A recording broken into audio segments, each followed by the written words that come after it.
We have some breaking new details on a disturbing triple stabbing in Northern Virginia. Thank you for being here with us. I'm Lorenzo Hall. And I'm Leslie Foster, and you heard that right. 3 people were stabbed to death this morning in Prince William County, and we are learning that they were all part of the same family. Around 7:15 a.m., police were called to a home in Woodbridge on Cannon Bluff Drive. That is close to the Occoquan Reservoir and the county line. WUSA 9's Melissa Kim was the only reporter there talking to neighbors. She joins us now live. And Melissa, I imagine neighbors there are pretty stunned by all of this. Yeah, good evening, guys. People here are completely shell-shocked. I spoke to a neighbor who told me an older couple lived in this home behind me with their 38-year-old son. And tonight, this entire community questioning how all 3 are dead tonight.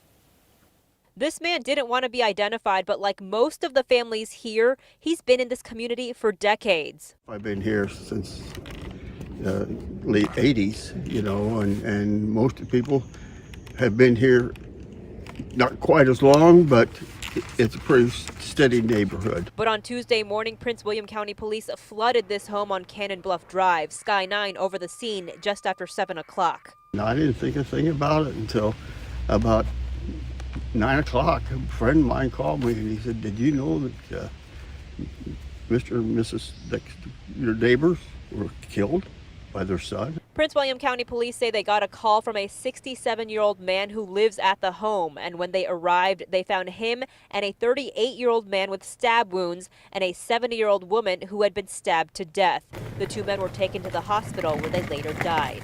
Police say the 3 were family members. They described the stabbing as domestic, saying there was a fight. The walkway in front of the home, a bloody scene. WUSA 9, the only station on scene as investigators spent hours inside the home. Neighbors say they remember seeing the 38-year-old as a teenager. I hate to say anything about his mental things, his thinking, okay? And I remember him here when he was in high school. So, you know, you'd see him on the street. He'd walk dogs for the neighbors and so forth.